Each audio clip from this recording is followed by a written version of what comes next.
We'll start our featured session by talking about what you need for a job.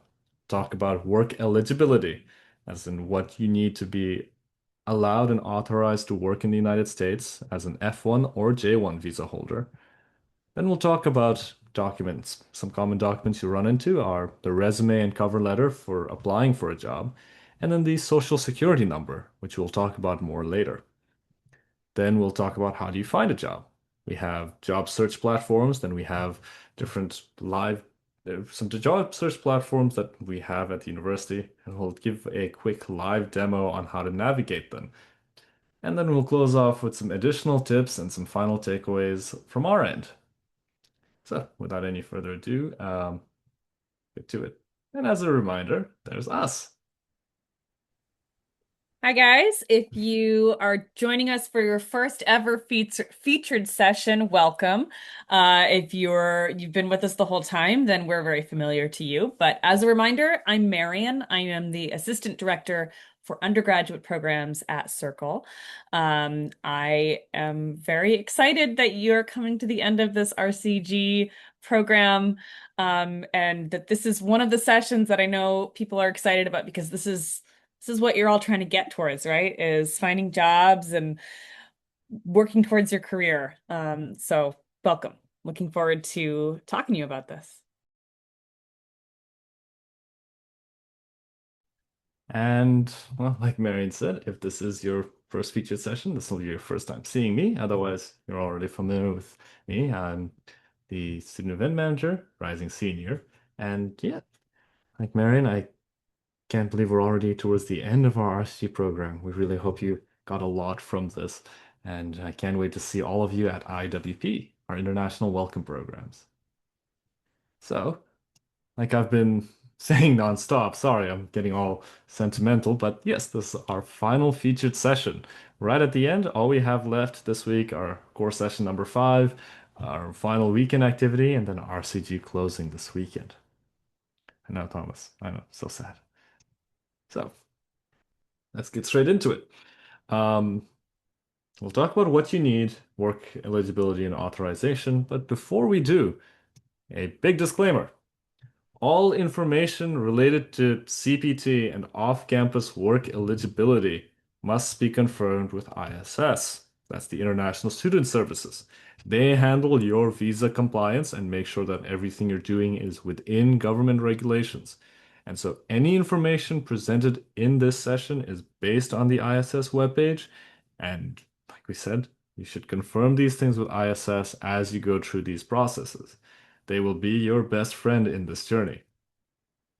So, scaring you a little bit with that disclaimer, let's get into work eligibility as an F1 student. So these are our undergraduate and international, our undergraduate admits. So, as F1 students, you're eligible to work on campus while you maintain status under the following conditions. As a full-time student, which means during the quarter taking 12 to 18 credits, or at least 12 credits minimum, you will be working less than 20 hours a week. So it's 20 hours or less. During breaks and the annual vacation quarter, which is typically after 3 consecutive academic quarters, you can take a vacation quarter. This is usually the summer break for most people. You're allowed to work more than 20 hours a week. So, the social security number. A common misconception is that you need this to apply for a job. This is not the case. You will need the Social Security number after you've received a job offer. The Social Security number is used for tax purposes and tracks a worker's lifetime earnings. So you'll only need to acquire an SSN after you get a job. Now, this is covering the on-campus case. If you're considering work off campus,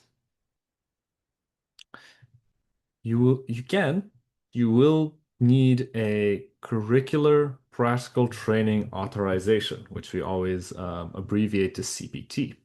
So, as an F1 student, while you maintain status, you might require CPT for some of the common forms of CPT, which are off-campus employment directly related to your major. Very important criteria right there. Another common form are paid or unpaid internships happening off campus, and certain on-campus employment opportunities might require additional authorization. In such a case, you will need CPT authorization. These are some examples. Now, students are eligible for CPT, as in you're allowed to apply for CPT authorization when you meet the following requirements. One, you have active F1 status. Two, you have completed one academic year of full-time study. So this isn't like a calendar year, this is your 3 academic quarters in a row. And this has to be full-time study. You are making normal academic progress.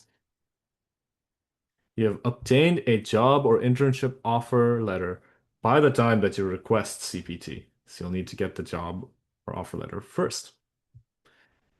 Then you need to be registered for applicable CPT credits by the time you request CPT, and we'll go a little bit into what that means. So let's take a look through the ISS CPT website. And like we said, a lot of the information that we have um, in this presentation, and when it comes to CPT specifically, all the information that we have comes from ISS. So please take your time to review the introduction to CPT video as well as all the other content on this website when it is time.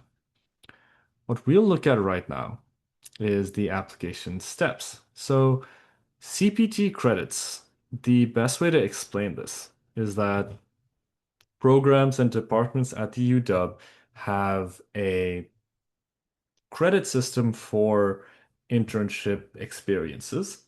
This is, you can think of it as a course. There's a specific course for each department. This isn't exactly a course that you take classes in. Rather, it's a course that goes onto your record to say that you have taken internships pertaining to your specific major. So let's look at what this step process looks like.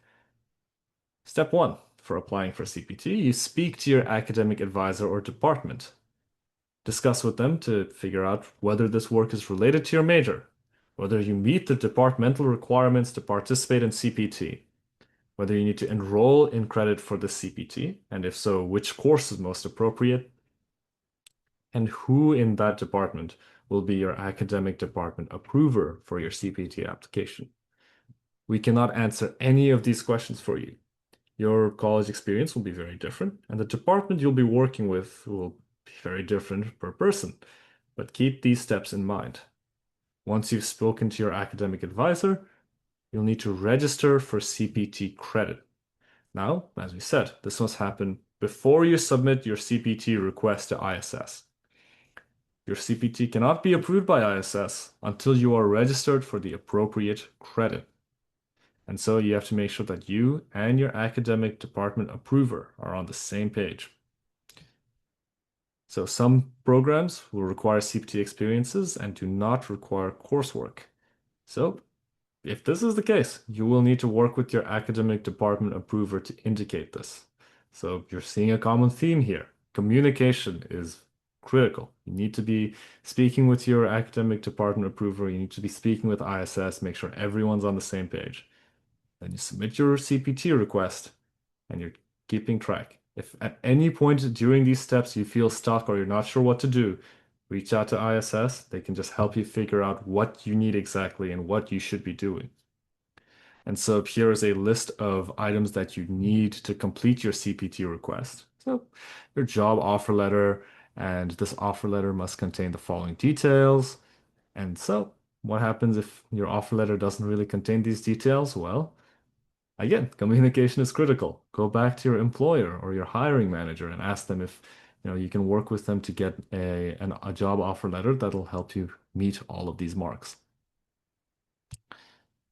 And final step, once your once you submit your CPT request through the My ISSS portal, and once your academic department approver reviews and approves this request, ISS will receive this request from your department, review it, and issue you a CPT I-20.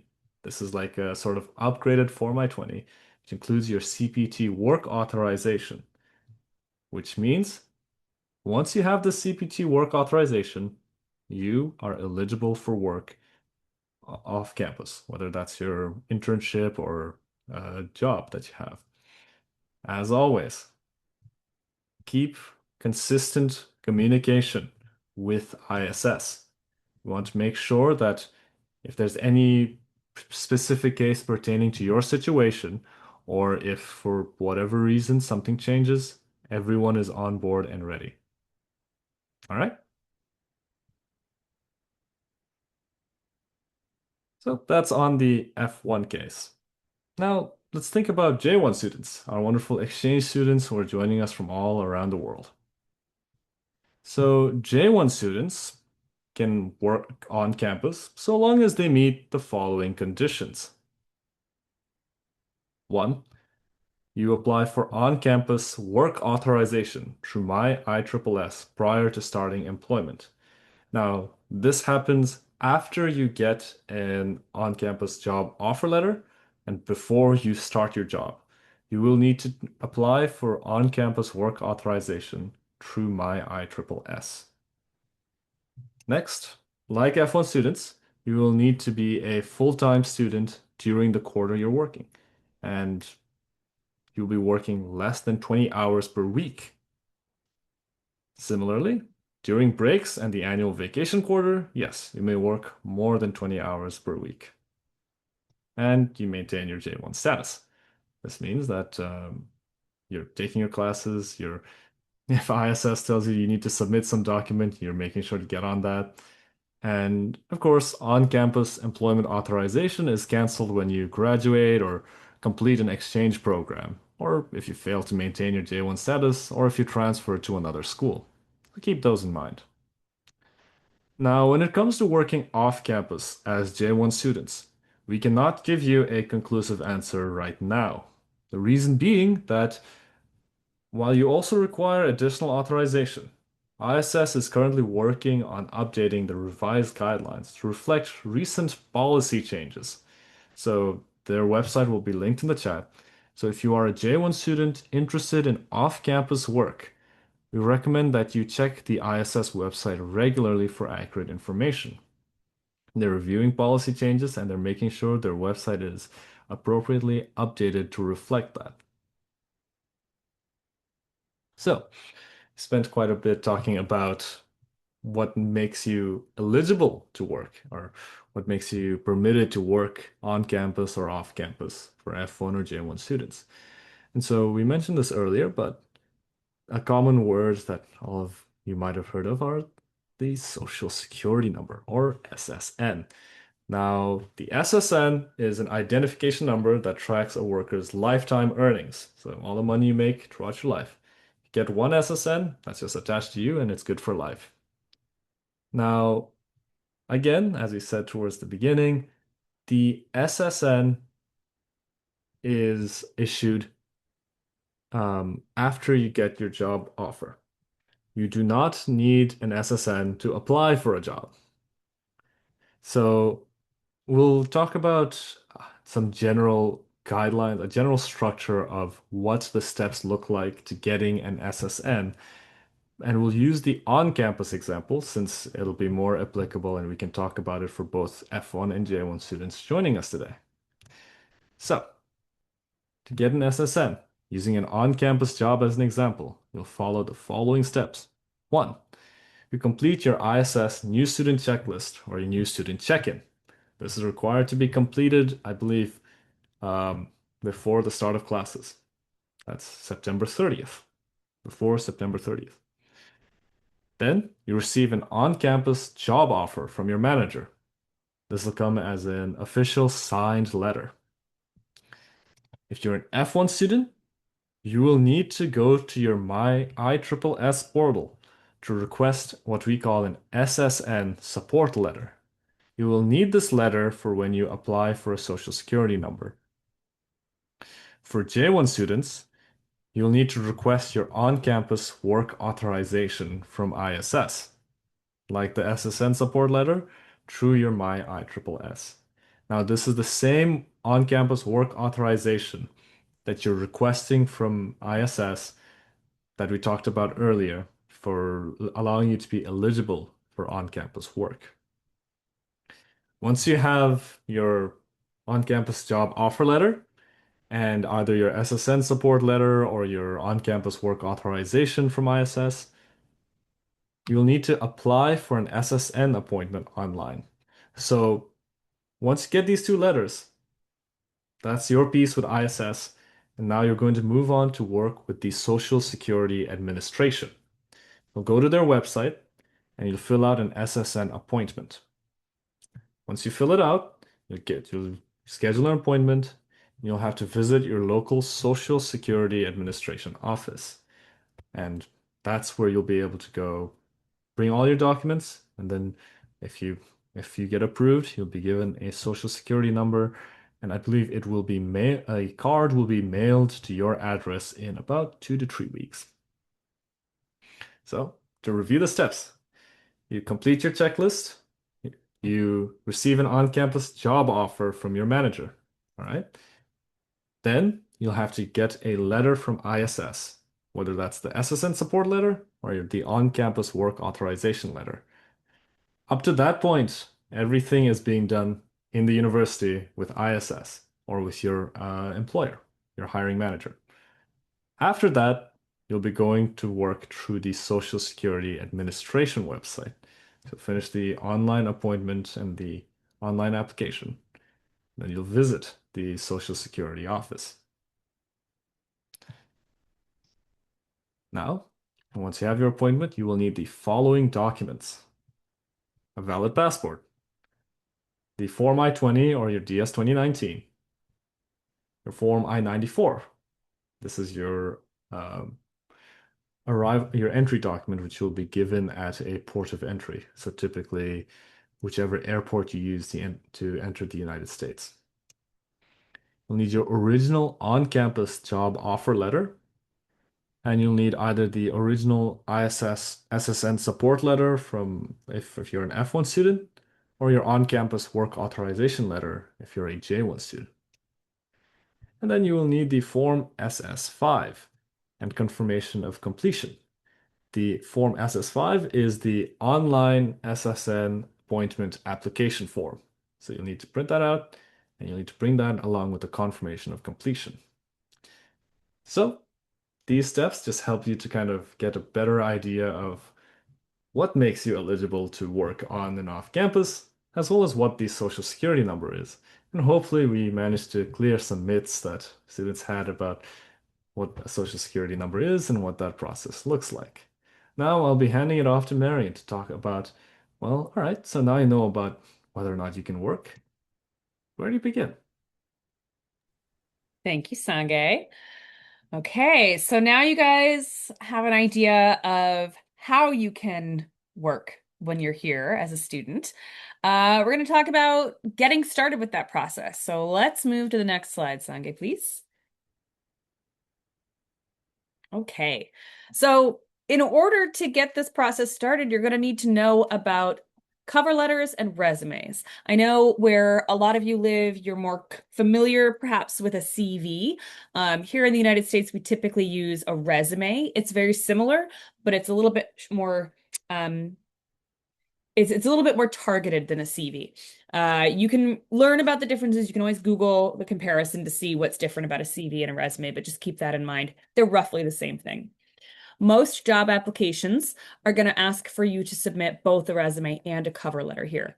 The cover letter is sort of your personal statement, saying why you want this job and what you feel you can bring to the job. There are several different places that you can get assistance for resume and cover letter writing. The biggest and most important is the Career and Internship Center here on campus. They have all kinds of wonderful resources for you, including workshops on building your cover letter, building a resume. They'll do online review of your LinkedIn profile or even your applications. You can do drop-in one-on-one coaching with them to talk about um, your job search, your personal job search, and what you're looking for. And they have lots of different templates and examples for resumes and cover letters and anything that you might need to apply to jobs. Okay, next slide. There's several different job search platforms that you can use at the University of Washington that a lot of students take advantage of. One of the biggest is Handshake.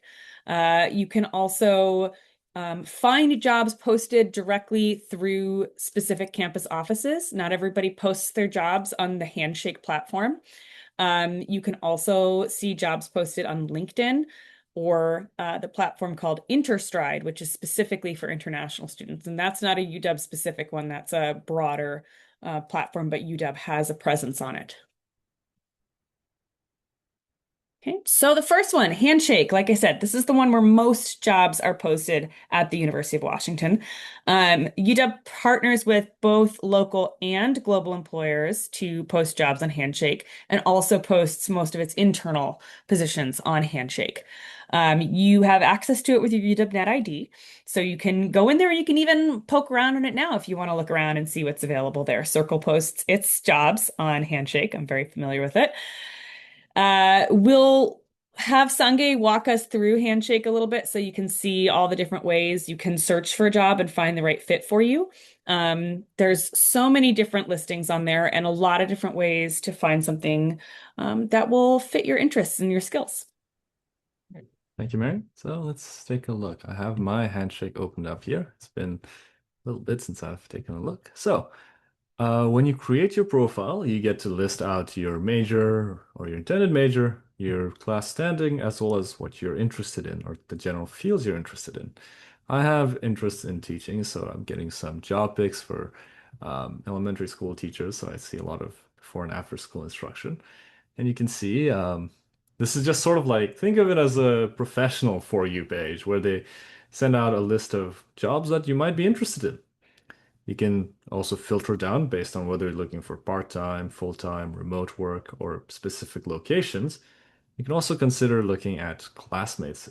So these are other students at the UW in my same year.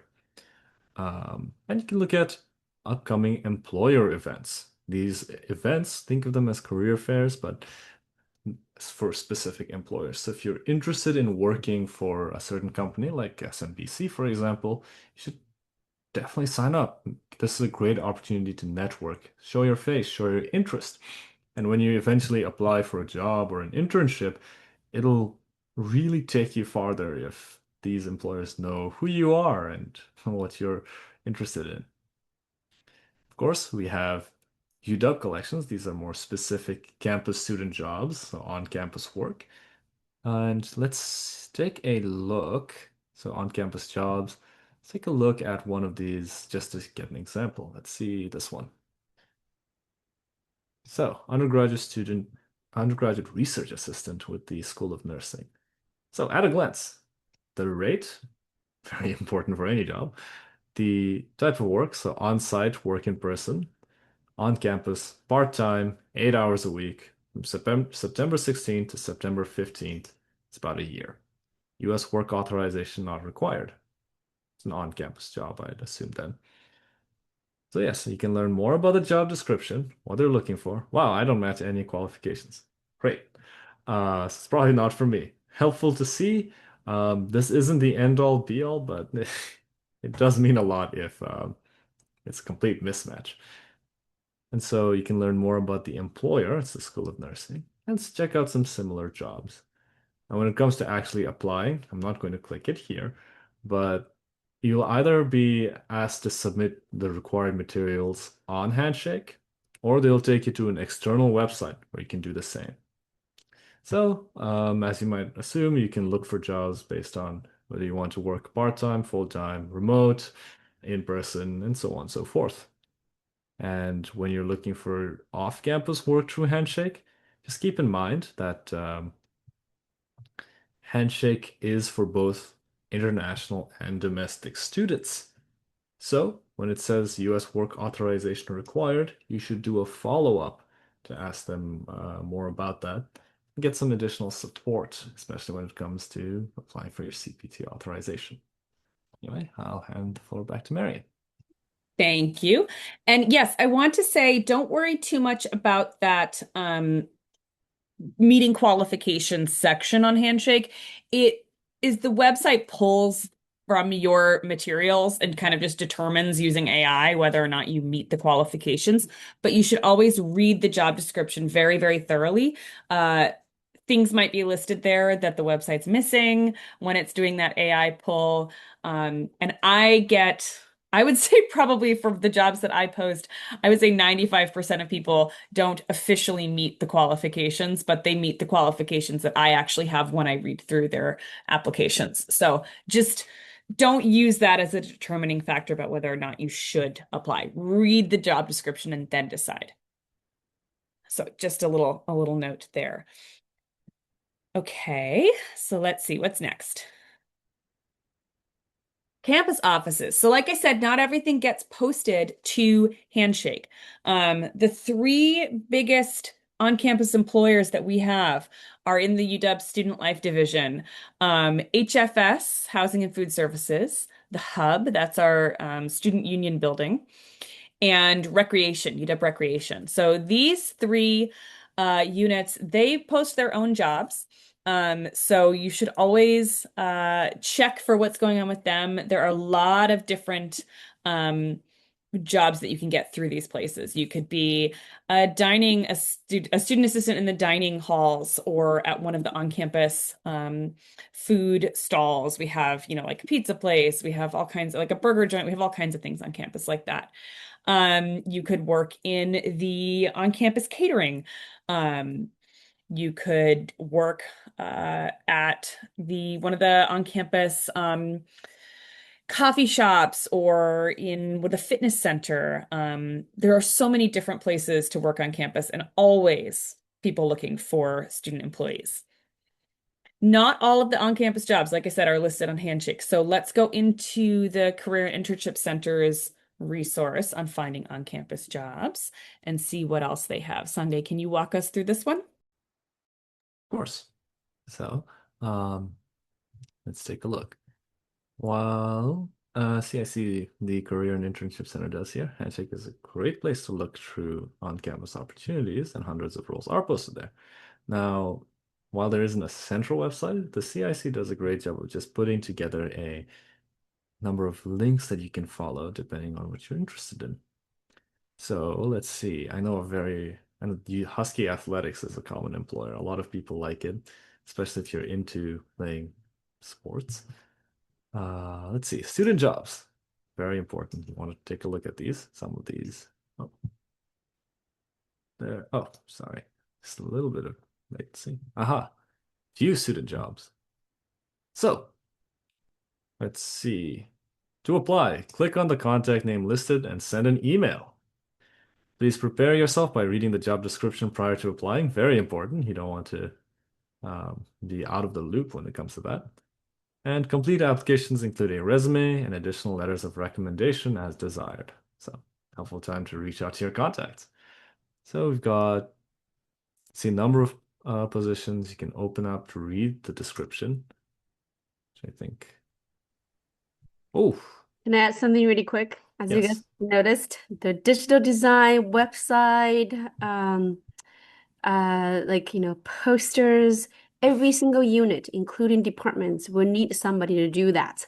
And then they know for sure our students do much better job in those social media posters and all of that. So doesn't matter which jobs, if you want to get a job and get paid pretty well and be able to make some money, right? Learn those skills. Later on, some guys are going to teach you about how to get LinkedIn Learning to teach you those specific skills. You can learn. You don't have to wait until you learn that skill from a class at UW. You can learn that now. Now you have an ID, right? So by the time you get here, you're already ready. Yeah. Yeah. No, thank you, Dan. That's a great point. Like you can see, like more than half of these job listings are for some sort of design or marketing. Very helpful skill to have. Um, one employer not listed here that was great is UW Recreation. One student job that is also a little fun. Um, let's check out the open roles they have.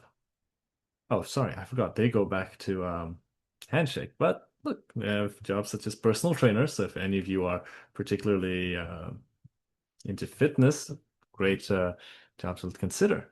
Got Craig's assistant. So Craig's, for those you don't know, is the climbing gym at the Intramural Activity Center. So if you're into climbing, might be worth checking out.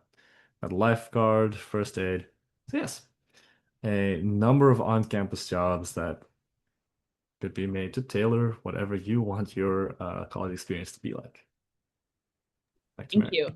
I think the most important one that we haven't mentioned, which opens up usually every year, is you can actually apply to be a handler for Dubs, our Husky mascot, this guy here.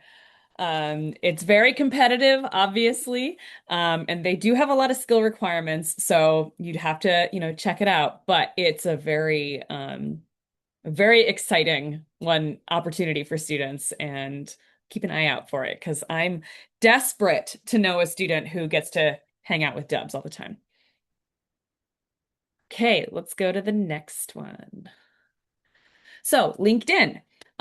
Some of you might be familiar with LinkedIn. Some of you might not have played around with it yet, but LinkedIn is basically a social network, social media site for career opportunities and for career networking. A lot of people use this all the way up. I mean, not just young people like yourselves, but everybody at every stage of their career is on LinkedIn at this point. It's a very useful networking tool, and it is also a great way to find jobs posted and to say, oh, I'm looking for an opportunity like this, or I gained a new skill doing this, and to just kind of keep yourself out there and present yourself to potential employers.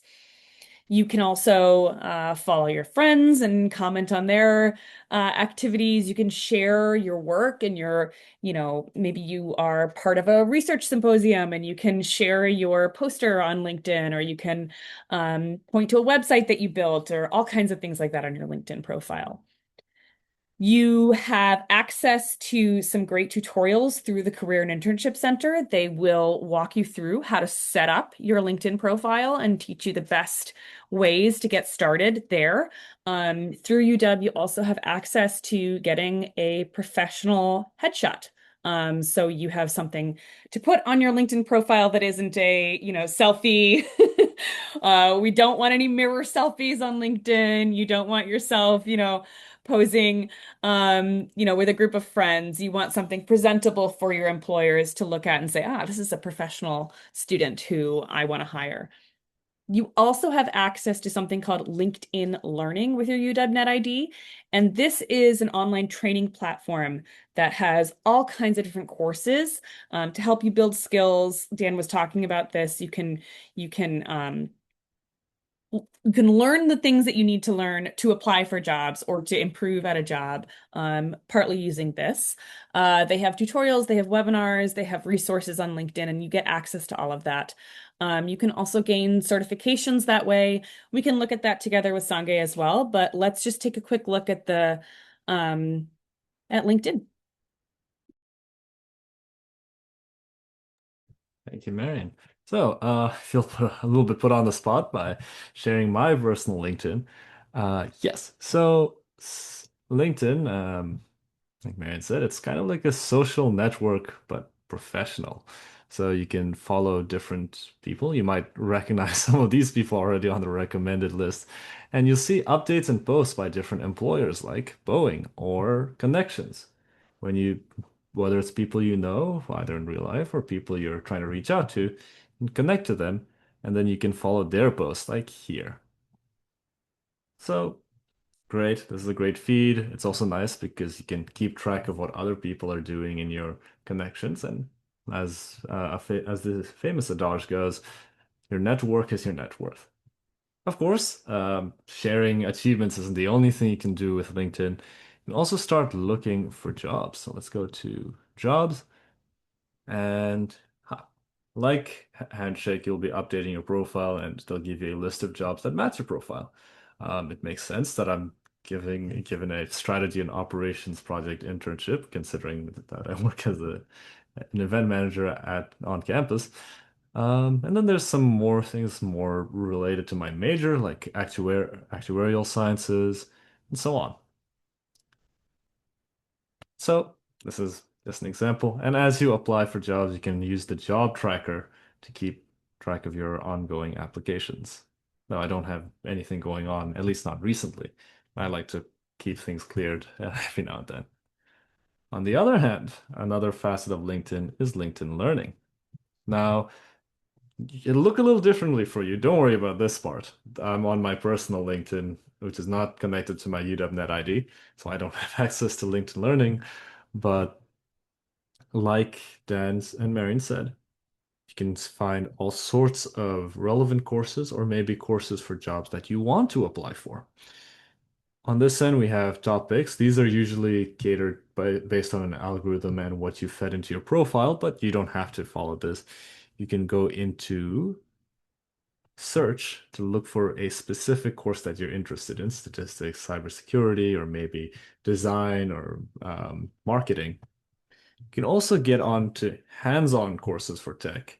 I recommend it. You can get some nice hands-on practice for different coding languages that you might be interested in. And maybe if you already know, it's nice to revisit it as a sort of way to practice for a technical interview. You can also get certifications. These are professional certificates. Looks great on your resume, looks great on your profile.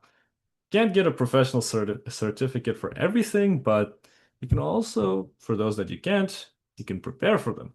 They have courses that help you prepare for certification exams, and they have practice exams for your reference. So definitely worth checking out. And like Marion said for Handshake, you have your net ID, go for it. You don't need to wait. You can start as soon as, well, I'm not going to say right now. How about after this featured session? A little give and take between you and me. Go back to LinkedIn for a second, Sange, Oh, because the yes. other thing that you can do is you can look for people who have jobs or work at the places that you're interested in working at. So why don't you just plug in my name, Sange? I don't know. I don't actually even know if we're connections, but plug me in and we are. There you go. Good. So here's my LinkedIn profile. So if you were looking around and you found UW Circle and you thought, aha, she works there, and you wanted to look through my profile, so scroll down.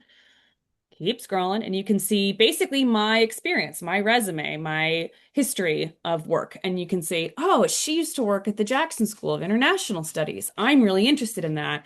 I'm going to reach out to her. So this is the kind of thing that LinkedIn is really good for, is making connections with people to help your networking journey, to help you find the things that you're interested in. Okay? Um, oh, actually, this reminds me of another helpful tool that LinkedIn provides. If you do look at job listings, let's just click into this one. You can find, you can reach out to school alumni from the UW. If you click on that, you can see, oh, look, some other people who are working for this company you're interested in. So this way, we're giving you sort of two different ways of approaching it. You can look for people and you can see what other experiences they've had. Or you can look for experiences in companies and look for people who've gone through it. Yes. Yes, I'll hand it back to Marion. Great. Thank you. So the next one that we're going to talk about is, next slide, Interstride. Interstride, as I mentioned, is specifically for international students. And this is designed, it's sort of similar to LinkedIn, but it's a little different. It's less about the social aspect, and it's more designed to help you find international jobs for international students, receive some coaching on your career skills, access resources. They have a whole lot of information on different visa processes, not just for the United States, but for other countries. If you're interested in working around the world, you can search in different places. They have info if you want to stay in the US on the H-1B visa process and all kinds of things like that. Again, you get free access with your net ID. You can learn about the history, the visa sponsorship history of particular companies. So if you're really interested, if you get a job offer maybe from a company and you're a little curious, okay, are they actually going to follow through on this and will I be sponsored to work here? You can see what they've done, how many visas they've offered and what their history is with that to kind of get a better sense of how that company operates and if that feels right for you. Um, Definitely, I'm personally not as familiar with InterStride, but I really recommend that you play around with it. It looks like it has some very cool resources specifically to international students. Dan, do you have anything you want to add about InterStride? Can I share my screen really quick?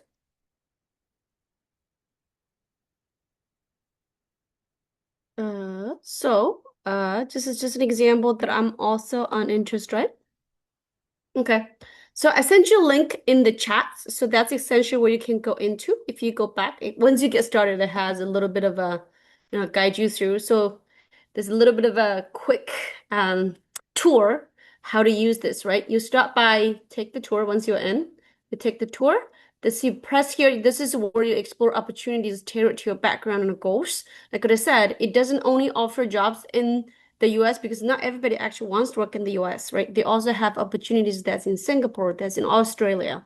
So for a lot of us, if you're already international, really open your mind that you can go looking for jobs in other different parts of the world. Doesn't have to be back in your country, but you can keep exploring. We have a lot of students who like for example, I have a student who graduated 2 years ago, really, really into anime. She ended up working in as a really awesome internship in London. So that's kind of where you can do. The second thing, what this is about, this is also this data you see looks like a data kind of icon. This one explore employers' past sponsorship record hiring international candidates. So if you say, because usually it's really tricky, right? You go to job interview, you go to all these things, and then people don't talk about visa sponsorship. Not every company sponsors students. We're talking about H-1B sponsorship, right? Meaning after you finish your degree, you get an OPT, you are technically allowed to work here. Some companies will take in students who's under OPT. Some students not only will do OPT, they also will help students sponsor them H-1B visa, which is a working visa, allow them to stay here longer, eventually will lead into a green card. University doesn't to provide that kind of stuff because this is post graduation, right?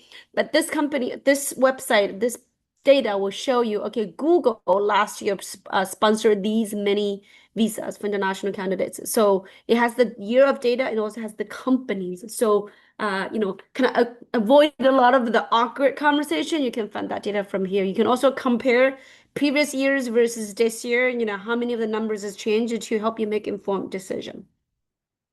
And of course, get connected here. You actually can find peers alumni who share similar background, and you can, interact with them. They can give you a lot of really helpful information.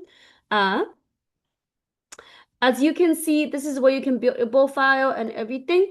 This is whoever, so Brian Randall, for instance, this is the director, our executive director of our UW's Career and Internship Center. See, we have F1 employment and training for international students. So that tells you a lot of the employment and training sessions. So there's a lot of they offer sessions on a regular basis about how to advocate for yourself, how to look for jobs as international students. So this platform is specifically for international students. And your student technology fee that you paid along your tuition fee goes in here too. Some of the parts of that goes in here. Yeah. Thanks, Dan. Yeah, so like she said, you're paying for these services with your tuition, so use them. They're here for you. You want to go back to the slides, Sange? Yep. Okay, that's there we are. Now we're back.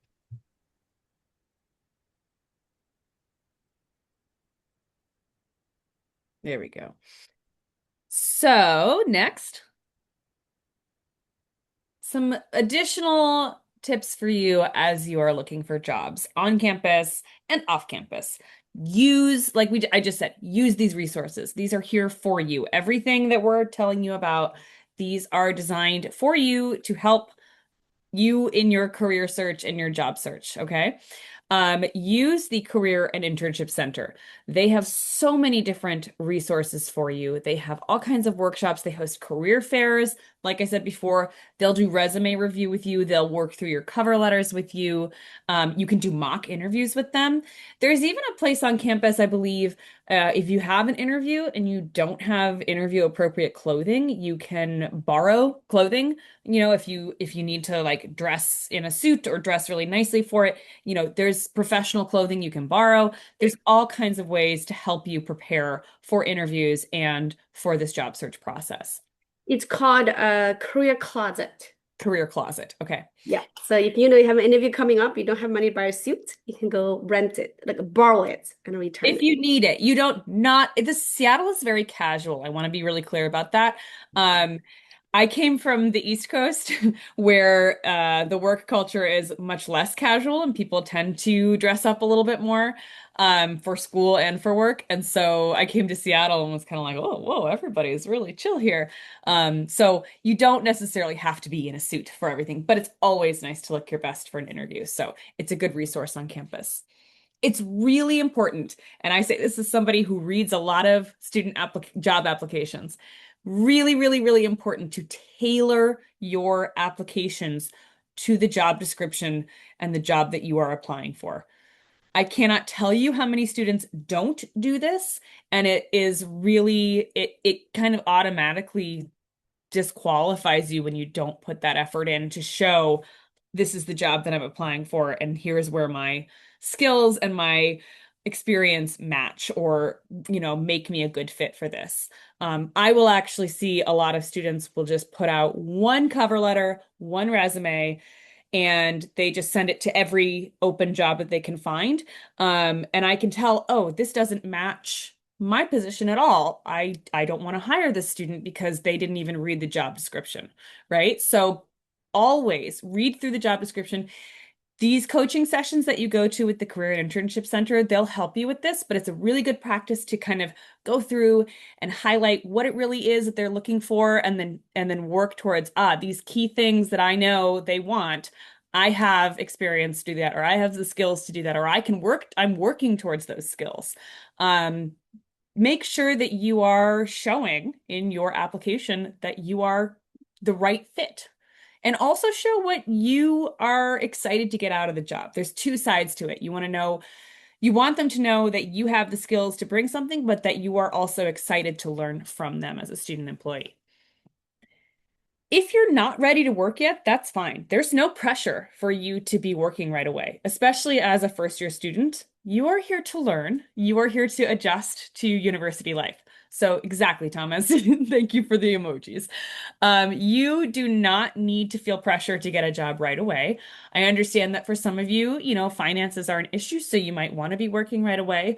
But if you're not ready, that's okay.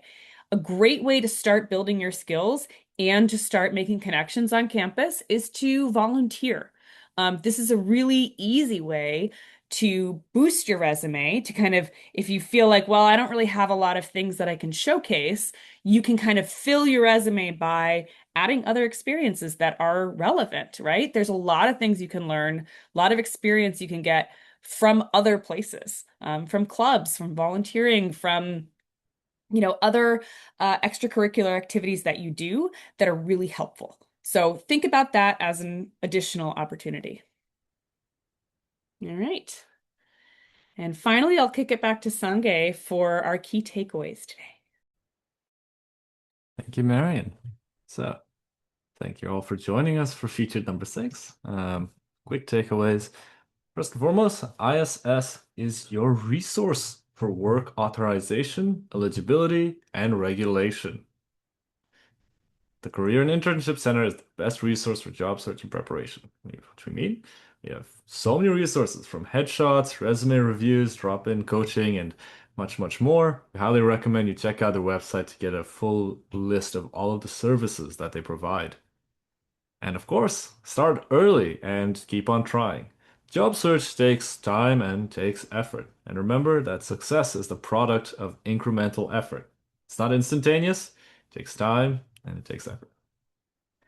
And moving forward, well, here's what we have coming up in RCG. Course session number 5. Some of you might have already attended it, some of you are yet to attend it. But this final course session with your PCLs will cover important arrival information, so as well as information on getting set up once you arrive, and well, some great personal advice from your PCLs. This weekend we have weekend activity number 5, the UW Trivia. This is our final weekend activity, and it'll happen this Saturday. The only difference is that it will start 30 minutes later. So we'll start at 8:30 p.m. Seattle time. And as always, great chance to win prizes. The last update is that we will be having our final send-off RCG closing this weekend. It'll be combined with advice from your PCLs as well as chances to win prizes. I think we have a total of 4 chances this weekend, 2 chances per session. So there will be 2 sessions, but you only have to attend one. The content is the same in both sessions. So the first session happens from 8 to 10 a.m. on Sunday, August 6th. And then 6 to 8 p.m. Sunday, sorry, not 6th, August 16th. Gotta clarify. So 8 to 10 a.m. and then 6 to 8 p.m. August 16th. It'll be a very long day for us here at the office, but you're free to join any one of these options. And as a reminder, this is all in Seattle time. That's all I have on my end, unless there's anything else Dan or Marion would like to add. Nope, No. it's really good. Thank you guys so much for coming to our featured sessions. I hope you found them useful, and I really hope you'll come to our closing sessions this weekend, and then look forward to meeting you in person. All right. Thank you all so much for attending. It's been wonderful having you. Hopefully, you got a lot of information or at least something out of these featured sessions. And yes, like Marion said, I hope to see you at closing. Otherwise, have a wonderful rest of your day or rest of your night, wherever you are in the world. And well, we wish you all the best.